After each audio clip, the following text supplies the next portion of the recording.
할렐루야. 누가 왔대요? 예수님이.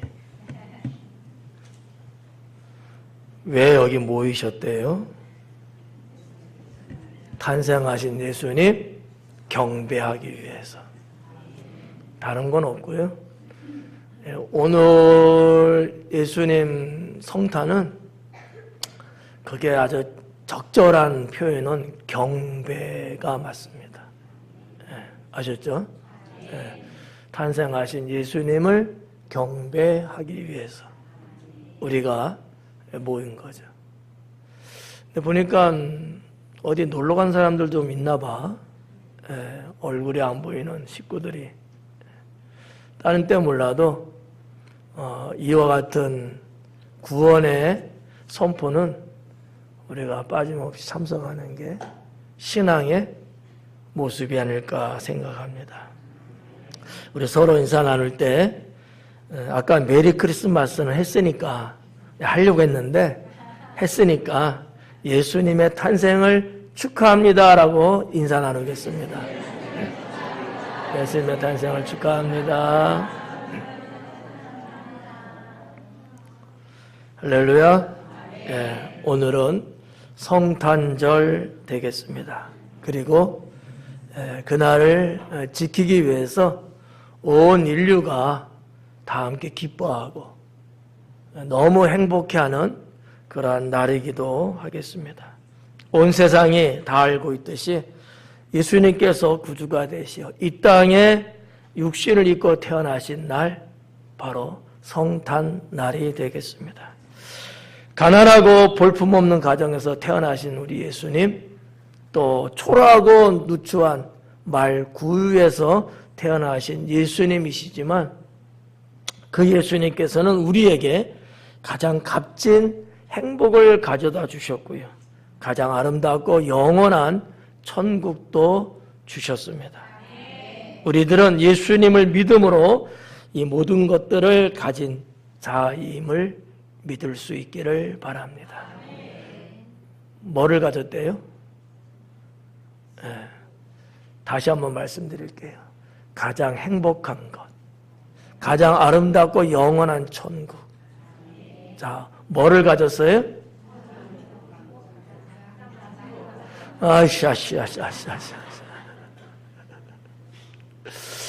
가장 행복한 것과 가장 아름답고 영원한 천국.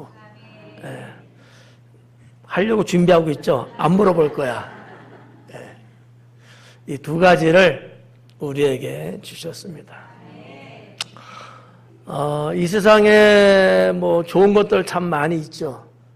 그러나 우리 예수님이 가져다 준 것하고는 비교할 수 없는, 상상조차 할 수 없을 정도로 그 차이가 엄청나다 이렇게 볼 수 있겠습니다. 저는 여러분들이 구원받은 성도로서 이와 같은 우리 예수님의 은총을 잊지 말고 믿으면서 살아갈 수 있기를 축원합니다.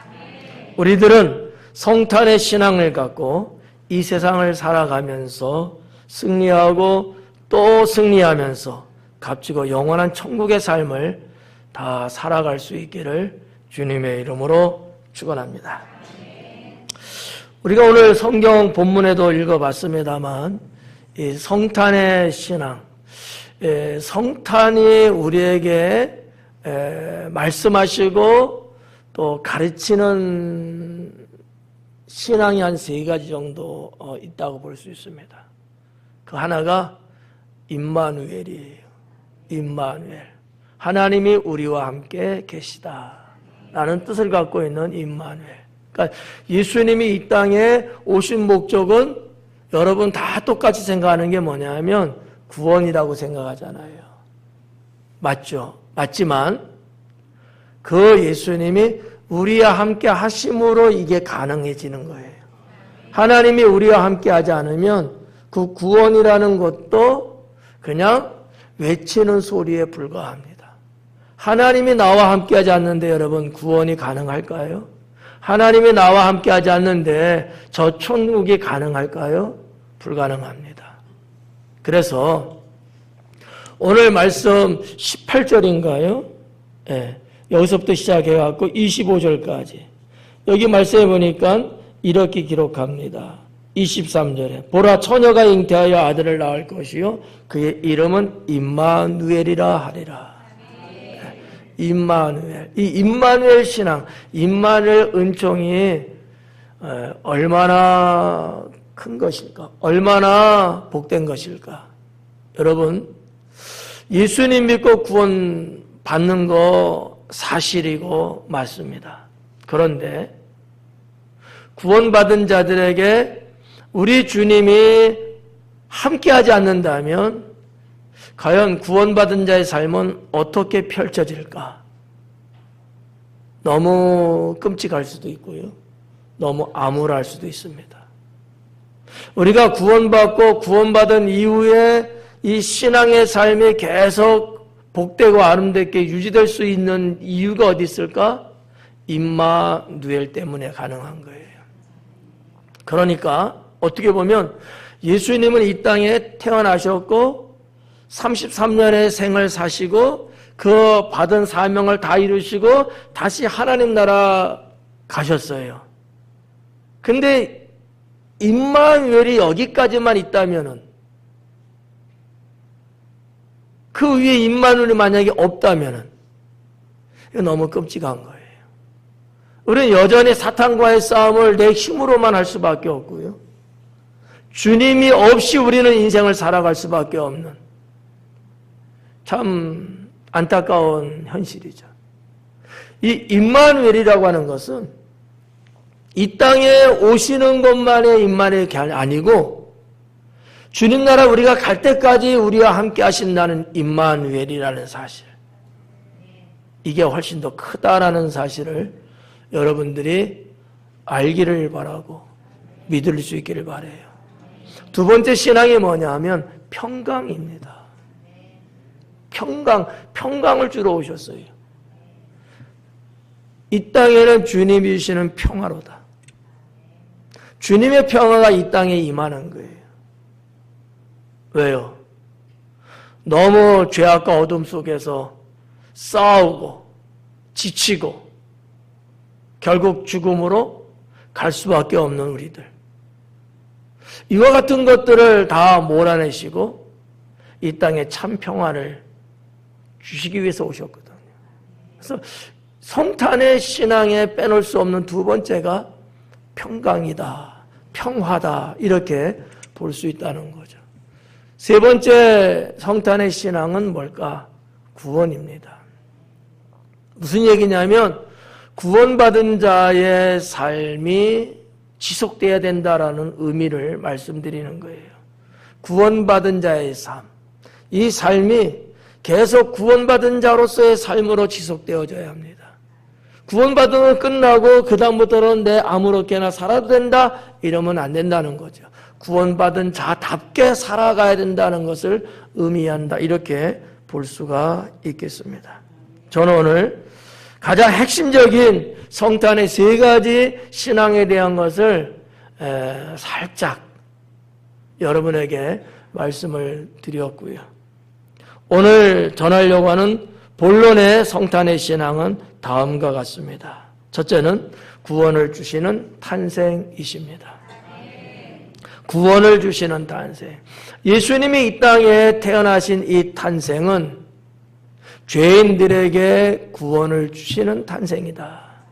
우리에게 구원을 주시는 탄생이다라는 얘기죠. 예수님의 탄생은 약속된 예언을 이루신 축복이 되겠습니다.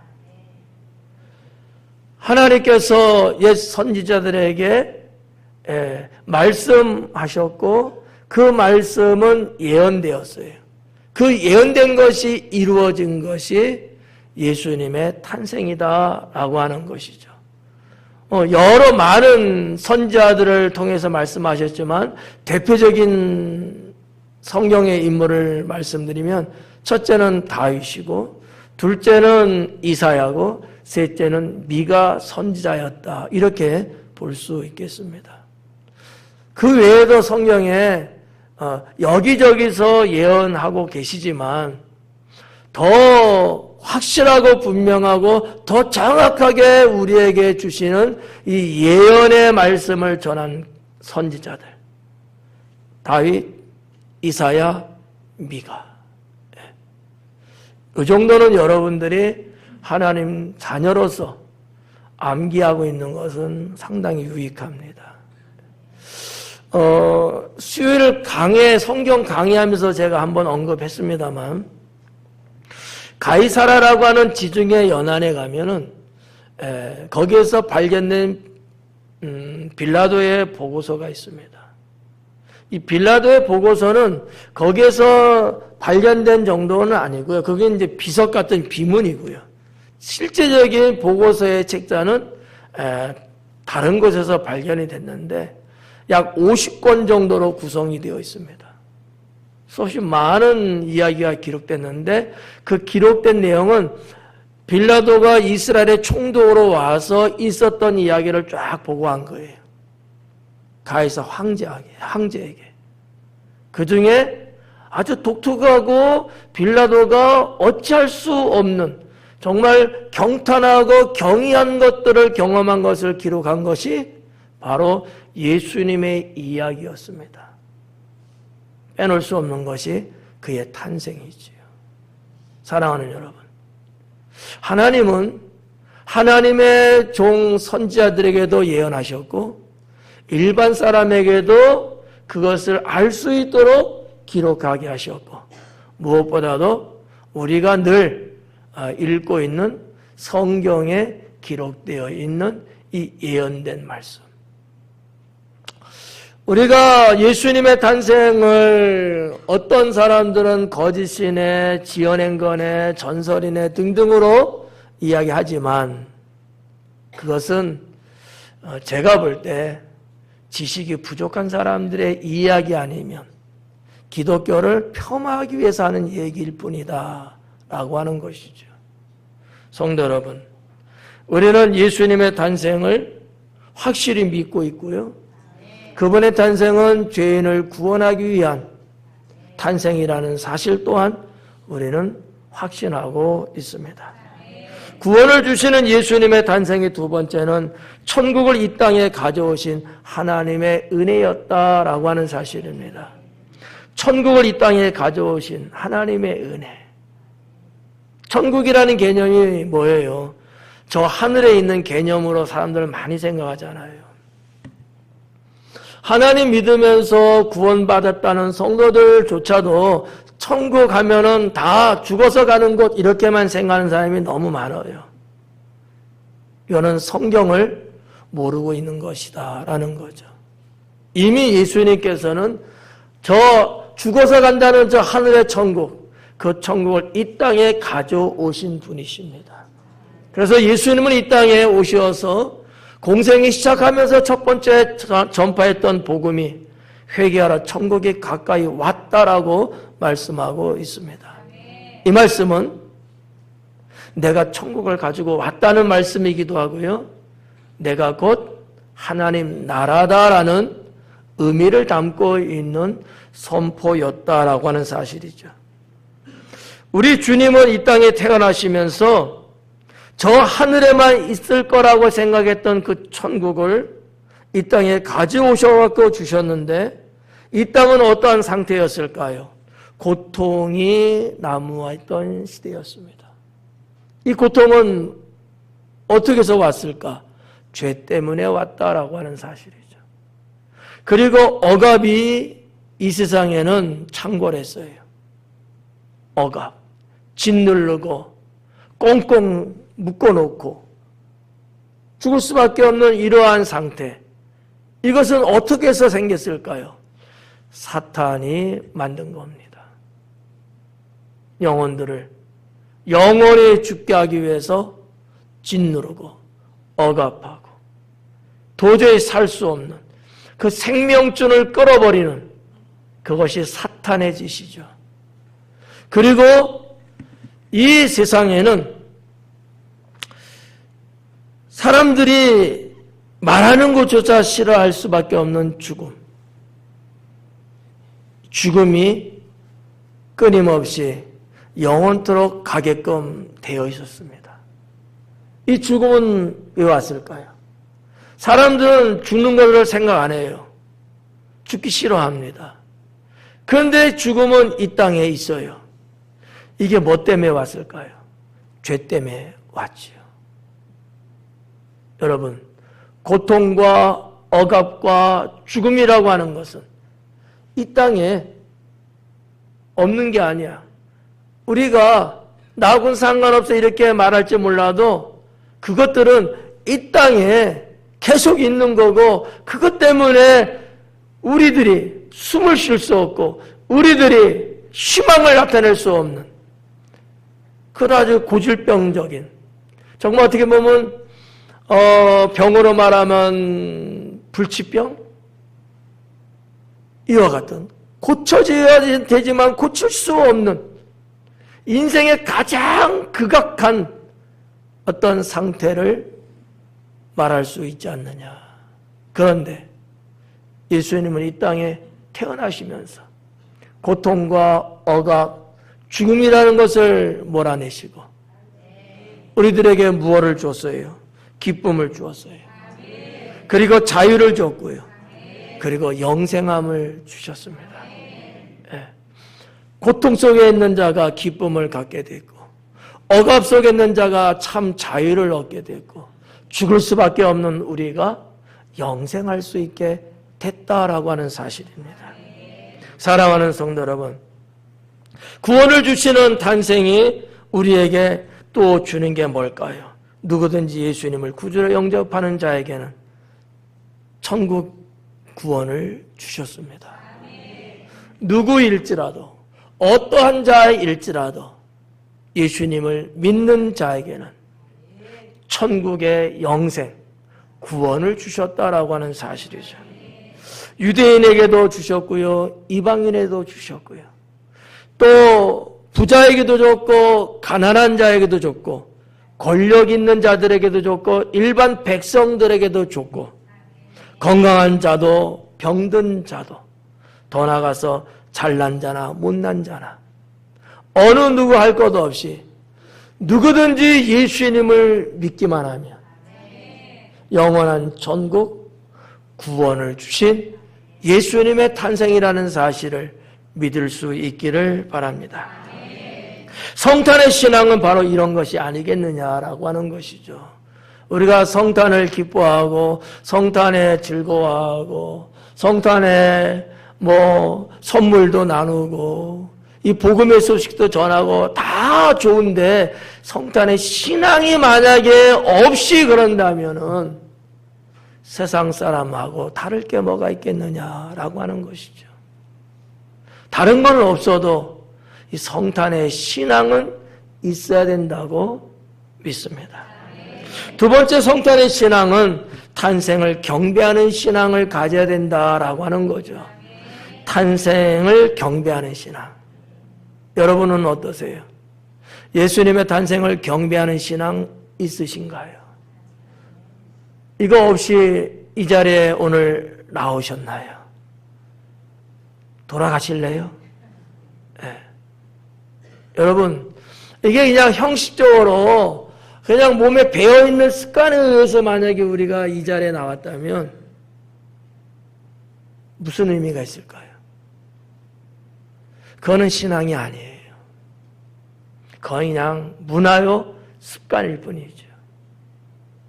바리새인들도 그 정도는 다 했습니다. 우리 하나님께서 원하는 성탄의 신앙은 그런 것 아니죠. 탄생을 축하할 줄 아는 신앙, 탄생을 경배할 줄 아는 신앙, 그 신앙이야말로 진짜 신앙이 아니겠느냐라고 하는 겁니다. 자, 그렇다면 탄생을 경배하는 신앙에는 어떤 것들이 있을까요? 하나님 말씀을 믿는 신앙이 있다라고 하는 거죠. 하나님 말씀을 믿는 신앙. 평소에는 하나님 말씀을 믿는다 하면 여러분이 다 그쪽에 들은 바가 있어서 또 믿는 것이 있으니까 다 알고 있을 거예요. 오늘의 내용은 그건 아니에요. 하나님 말씀을 믿는 신앙인 건 뭐냐 하면 하나님께서 이 땅에 예수님의 탄생을 알리는 것에 믿는 신앙. 즉 오늘 본문에 보니까 요셉의 꿈에 주의 천사가 나타나 하나님의 기쁜 소식을 알려요. 근데 그 내용이 도저히 이해가 안 가고 받아들이기가 어려워요. 나하고 정혼한 마리아가 있는데 애를 가질 수가 없는 상황인데 처녀의 몸에서 아이가 태어난다는 이야기를 해줘요. 근데 내가 그와 같은 여자하고 나랑 같이 부부의 연을 맺기도 전에 이런 일이 있다는 게 이게 받아들일 수 있냐고요. 유대 율법에 의하면 이와 같은 자는 돌로 쳐 죽이는 것이 맞습니다. 아니 모세 율법에도 안 맞잖아요. 근데 어떻게 이것을 할 수 있냐고요. 여러분, 예수님의 아버지인 요셉도요, 어머니인 마리아도요, 신앙이 경건한 사람입니다. 받아들이기가 어려워요. 여러분 같으면 어떻겠어요? 그런데 요셉은 그 말을 신중하게 받아들이고 믿어요. 이걸 말씀드리는 겁니다. 탄생을 경배하는 신앙에는 세간에 이런 얘기 저런 얘기 막 들려온다 할지라도 그런 잡다한 이야기는 다 내려놓고 오직 하나님의 영원한 말씀만을 내 기억에 담으면서 믿는 거예요. 신앙이 적은 사람은 세상 사람들이 여기저기서 하는 얘기에 자꾸 솔깃하고 자꾸 거기에 귀를 기울이면서 정말 그런 거야? 정말 이건 아닌 거야? 하면서 혼란스러워하고 나약한 모습을 보이죠. 그러나 하나님의 말씀을 믿는 신앙력을 갖고 있는 사람들은 그렇지는 않아요. 왜? 영원한 말씀이고 확고한 말씀이고 생명의 진리인 말씀이고 요셉이 그랬던 것처럼 우리도 하나님 말씀을 믿고 순종하는 그러한 신앙을 가져야 된다고 믿습니다. 두 번째로 탄생을 경배하는 신앙에는 경배의 예물을 드릴 줄 아는 신앙이다, 이렇게 말할 수 있겠습니다. 여러분들도 잘 알다시피 예수님께 경배했던 박사들, 그들은 동방의 박사들이에요. 동방의 박사라고 하면은 예수님 당시에는 어디를까지를 이야기했냐 하면은 아마 인더스강 정도? 지금으로 말하면 이란이나 이라크 정도까지만 봤어요. 그때는 이 동양이라고 말하는 뭐 일본, 한국, 중국 이 정도는 있다고 생각을 못했어요. 네. 거기에서 지금으로 말하면 천문학자들이에요. 좀 다른 말로 말하면 별을 보고서 점을 치는 점성술 정도 되는 박사들이에요. 늘 별만 관측하는 사람들이죠. 근데 참 희한해요. 늘 보고 본 곳이 하늘인데 밤하늘의 별들이었는데 이상하게 못 보던 별, 유난히 빛나는 별, 그것도 움직이는 별을 보게 된 거예요. 그래갖고 그들은 서로 회의를 하고 야, 우리가 저 별을 한번 찾아가 보자. 이거는 보통 일이 아니다. 뭔가 세상에 대단한 일, 엄청난 왕이 태어날 것 같다. 그 징조 아니겠느냐 하고서 이 동방의 박사들이 모든 걸 다 내려놓고 출발을 합니다. 별이 계속해서 움직이면서 인도를 해요. 별을 쫓아가는 거죠. 보통 우리가 천문학적으로 별이 움직이네 어쩌네 이런 말 하는 것은 그거 한시적이고요. 시간이 가면 그건 없어져 버려요. 근데 예수님의 탄생을 알리기 위해서 빛나는 그 별은 그렇지 않았다는 거죠. 계속해서 이스라엘, 예루살렘의 베들레헴에 이르기까지 그 별이 계속해서 인도해 주는 거였다는 사실이죠. 사랑하는 여러분, 이 박사들은 마침 예수님 있는 에브라다, 베들레헴 그 땅에 탄생하신 예수님 말구유 앞에까지 도달을 하게 되었고, 그들은 보는 순간 감동을 했다는 거죠. 감동을. 벅차오르는 가슴을 짓누를 수가 없어서. 그들은 비록 이제 갓 태어난 아기지만 자신들은 최대한으로 예를 갖춰서 경배를 하는 박사들이었습니다. 그들은 유대인도 아니었어요. 그들은 하나님 여호와를 믿는 자들 아니었어요. 단지 어떻게 보면 성령께서 그들을 감동시키시고, 그들이 출발할 때에 분명히 세상을 뭔가 할 만한 위대한 왕이 태어날 것 같다. 우리가 그냥 가면 되겠느냐. 가장 좋은 보물을 가지고 가자 하고 그들은 보물을 지니고 와서 아기 예수님께 드렸다는 사실이죠.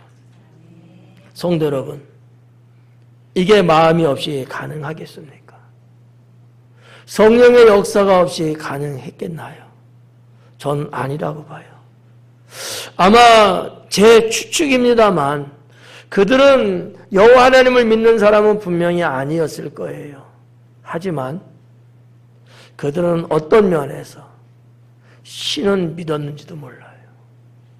그 신이라는 존재가 우리가 말하는 여호와 하나님은 아닐지라도 그들만의 그 민족만이 믿는 어떤 신,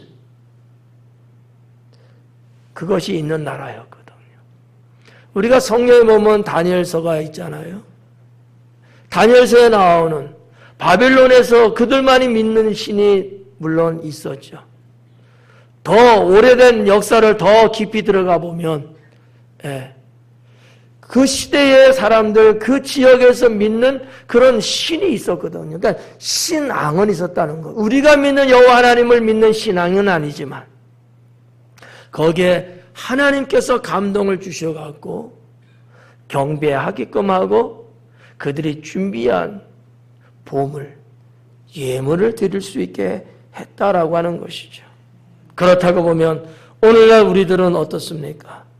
정말 내가 죄 때문에 죽을 수밖에 없었지만 주님이 죄인인 나를 불쌍히 여기시고 구원하셔서 이제는 영원한 천국 하나님 나라에 들어갈 수 있는 백성을 되게 하셨는데, 이를 위해서 이 땅에 탄생하신 우리 예수님께 나도 가장 소중하게 여기는 보물을 예물로 드리는 신앙을 가져야 되지 않겠느냐라고 하는 것이죠. 사랑하는 여러분, 여러분의 보물은 무엇입니까? 여러분이 탄생하신 예수님께 경배하기 위해서 드릴 수 있는 예물은 무엇입니까? 이걸 깊이 한번 생각해 볼 필요가 있어요. 좀 여러분에게 좀 편하게 현실적으로 한번 권면해 드린다면 정성과 믿음으로 준비된 예물을 하나님께 드리는 게 맞다고 믿습니다. 우리가 그냥 쉽게 평상시 말하는 헌금한다, 헌금 드린다 이러잖아요.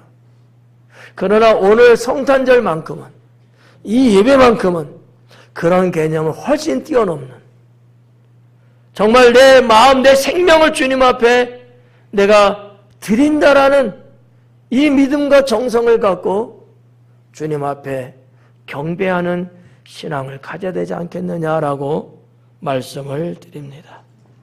탄생을 경배하는 신앙의 세 번째는 구원을 위한 탄생하심을 잊지 않고 감사하는 신앙이다 라고 볼 수 있겠습니다. 구원을 위해서 탄생하신 그 주님의 탄생을 영원히 잊지 않고 감사할 줄 아는 신앙. 여러분 어때요? 예수님이 이 땅에 태어났다, 너무 감사하다, 이런 사람은 별로 없는 것 같더라고요. 기쁘다, 좋다, 즐겁다, 이 말들은, 이 표현은 하는데 감사하다 라는 표현은 잘 안 하는 것 같더라고요. 어떠세요? 죄인을 구원하기 위해서 이 땅에 태어나신 예수님의 탄생, 그분의 태어남에 대해서 우리는 감사해야 되지 않겠어요? 감사해야 돼요. 그분이 이 땅에 태어나지 않았다면 우리에게는 영원히 구원은 없습니다. 우린 다 지옥 가야 돼요. 그런데 지옥이 아니고 천국 가게 했으니 얼마나 감사해요. 어떤 것보다 감사해요? 모든 것보다 더 감사하다. 모든 것보다. 내 생명을 살려주신, 죽음에서 내 생명을 건져줬다는 그 개념보다도 더 감사할 것이 탄생에 대한 감사가 아니겠느냐라는 거죠. 성도 여러분, 예수님의 탄생을 잊어서는 안 돼요. 그냥 기쁜 날, 좋은 날, 즐거운 날 선물 주고 연인을 만나는 그러한 어떤 성탄절에 그런 어떤 생각이 아니고 생명, 영생을 주기 위해 이 땅에 태어나신 탄생에 대한 감사. 우리는 달라야 돼요. 그렇잖아요. 세상 사람들은 캐롤을, 그리고 선물을, 그리고 맛있는 음식을 먹으면서 이 하루를 보낸다고 하지만 우리는 그런 개념은 저 밑바닥에 있는 개념이고 우리에게서 최고의 의미는 감사할 줄 아는 감사의 신앙이 아니겠습니까? 세 번째로 성탄의 신앙은 뭘까?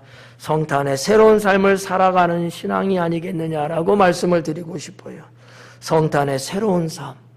지금까지 쭉 살아온 삶이 있지만 이거하고는 격이 다르고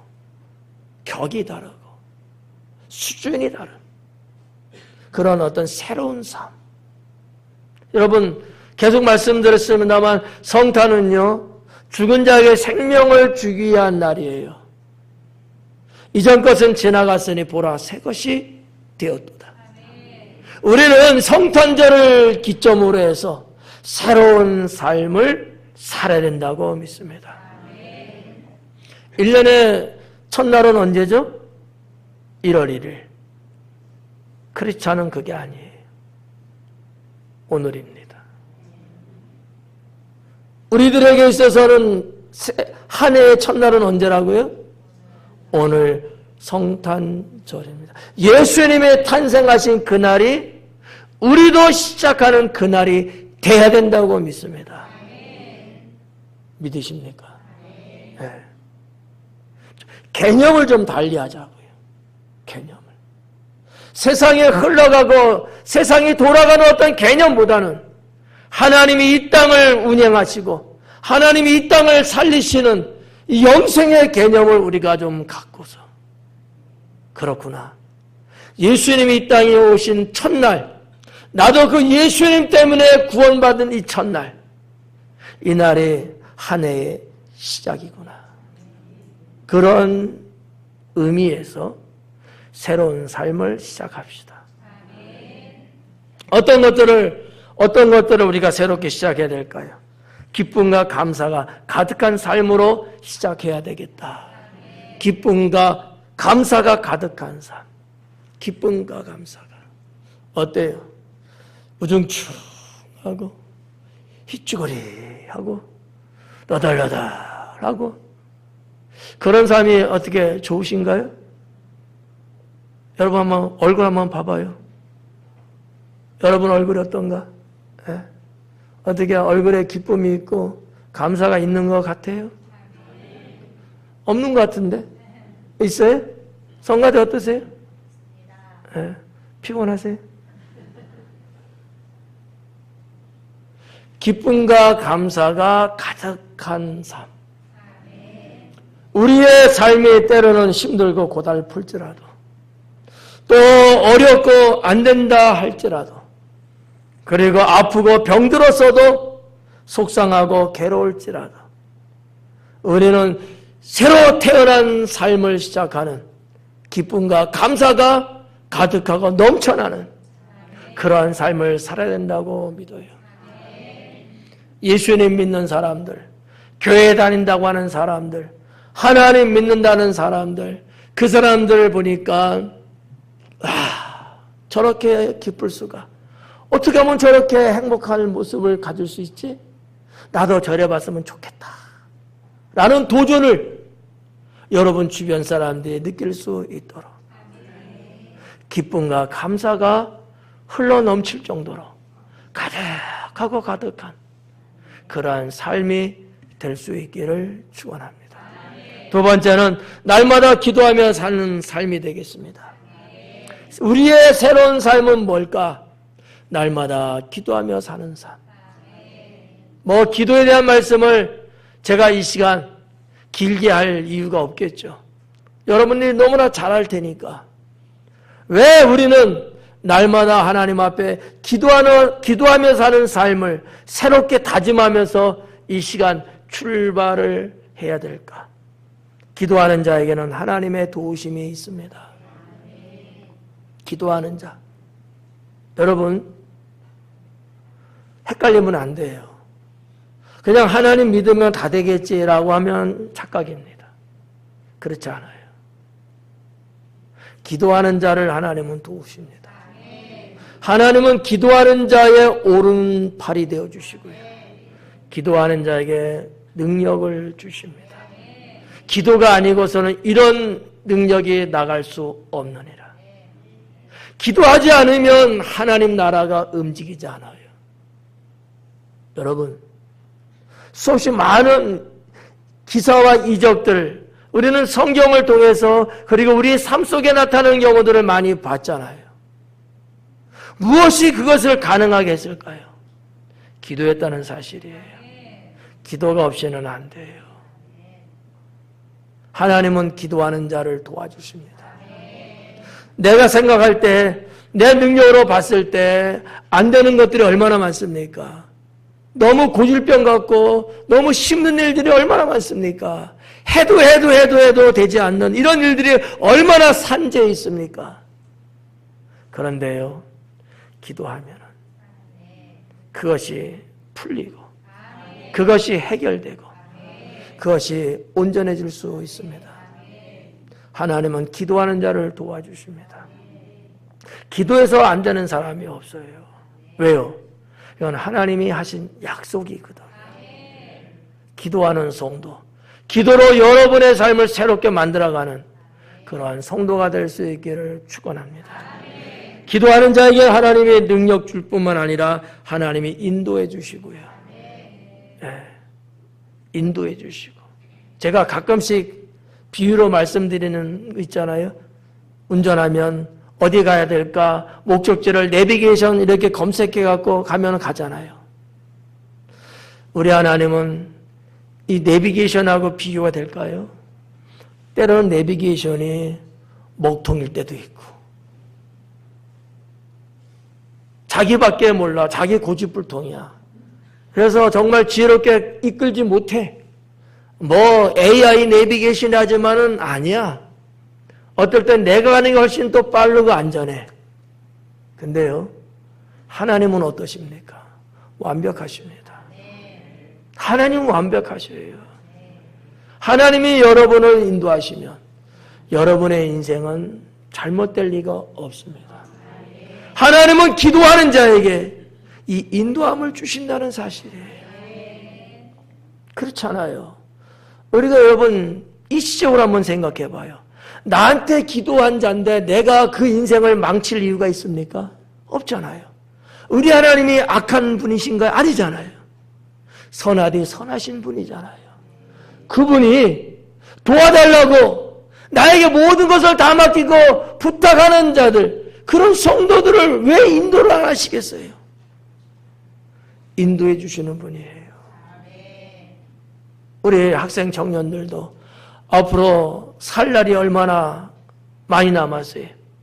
인생을 그다지 경험해 본 바가 없기 때문에 뭐가 뭔지 잘 몰라. 옆에서 보면 좀 딱하죠. 근데 하나님이 여러분의 인생을 인도하시면, 비록 내가 가보지 않은 곳, 비록 내가 경험해보지 않은 것일지라도 하나님은 완벽하게 인도해 내십니다. 그 하나님을 믿으세요. 그 하나님을 탄생의 하나님으로서 여러분들이 좀 바라보시고 내가 좀 새로운 삶을 살아야 되겠다. 어떤 새로운 삶? 두 번째는 기도하는 삶. 기도하는 삶. 네. 우리 이제 내년에 우리 순간이하고 명준이가 군에 간대요. 네. 잘 선택했어. 당연히 가야지. 그런데 언제 군대 갔다 와봤어? 안 가봤잖아. 여기 다 선배들도 경험해봤지만 정말 우리가 지금 살고 있는 이 사회하고는 전혀 다른 또 다른 사회. 우리 하나님이 인도해 주셔야 무탈하고 안전하고 보람되고 누구는 군대 괜히 갔다 왔어. 인생의 마이너스야. 이렇게 말하는 사람이 있어요. 바보 같은 사람들이에요. 머저리죠. 정말 명철하고 지혜롭고 이런 사람은 그렇게 생각 안 해요. 군 생활에 내 인생에는 정말 빼놓을 수 없는 좋은 시간이었다. 내가 거기서 많은 것을 경험하고 배웠다. 이렇게 생각하죠. 우리 두 청년도 꼭 그러한 마음을 갖고 군에 잘 갔다 와. 중요한 게 뭐라 그랬어요? 기도하는 거예요. 훈련 받을 때도 기도하고 하루의 일과를 피곤하게 보낸 후에 취침 시간에 들 때도 기도하고 기도하면 하나님이 여러분을 인도하십니다. 목사가 약속할게요. 틀림없습니다. 나의 하나님은 곧 너희 하나님. 우리 하나님은 동일하십니다. 기도하면 인도하십니다. 기도하면 하나님은 섭리해 주시죠. 하나님의 섭리는 그 어떤 것보다도 가장 큰 축복 중에 하나가 아닐까라고 저는 믿습니다. 이 하나님의 섭리 신앙이 있는 자는요, 불평할 수가 없어요. 불평이 나가진 않아요. 하나님의 섭리 신앙이 있는 사람은 잘못된 경우가 없어요. 섭리 신앙이거든요. 하나님은 어떻게 하든지 잘되게 하시고 어떻게 하든지 복되게 하시고요. 하나님은 그런 걸 하기 위해서 섭리하시는 거거든요. 예. 섭리 신앙이 있는 사람은요, 망하지 않습니다. 결국 승리하시고요, 성공하시고요, 축복받을 것이고요, 잘 됩니다. 섭리 신앙이에요. 기도하는 자는 하나님이 섭리하십니다. 예, 안 될 것도 되게 하고, 예, 안 될 것도 되게 하고.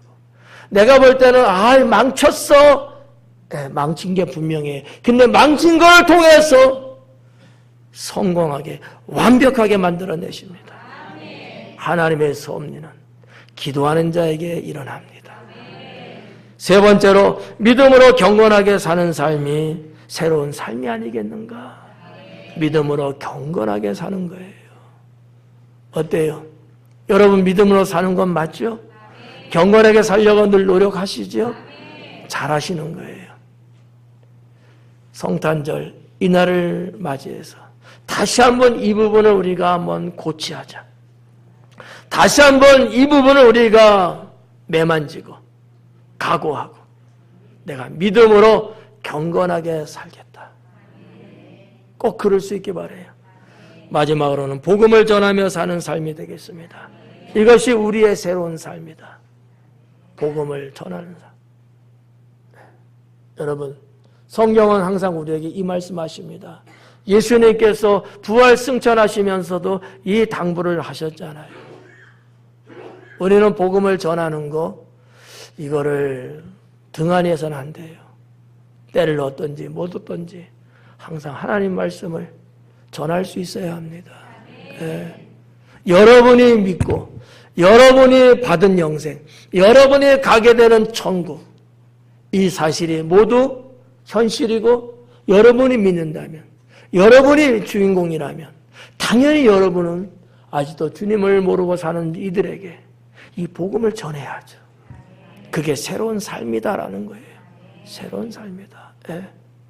아셨죠? 사랑하는 성도 여러분, 성도의 성탄이 세상의 성탄이 되어서는 안 되겠죠. 어떻게 한번 다짐을 한번 해볼까요? 내가 성도로서의 이 성탄이 세상 사람들이 말하는 성탄이 돼서는 안 되겠다. 다짐하셔야 돼요. 저들과 똑같이 그렇게 가서는 안 된다라는 얘기예요. 형식을 좋아하거나 육체를 즐기는 휴일의 성탄으로 가득 찬 이 세상하고는 뭔가 다른 신령하고 구별된 성탄으로서 기억하고 기념하고 신앙으로 지키는 성탄절이 되기를 주님의 이름으로 축원합니다. 2025년 성탄절이 2026년을 천국의 삶으로 시작되기를 소망합니다. 예수님의 탄생을 축하하며 기뻐하는 여러분 모두에게 우리 하나님의 은총이 임하기를 주님의 이름으로 축원합니다. 기도하겠습니다.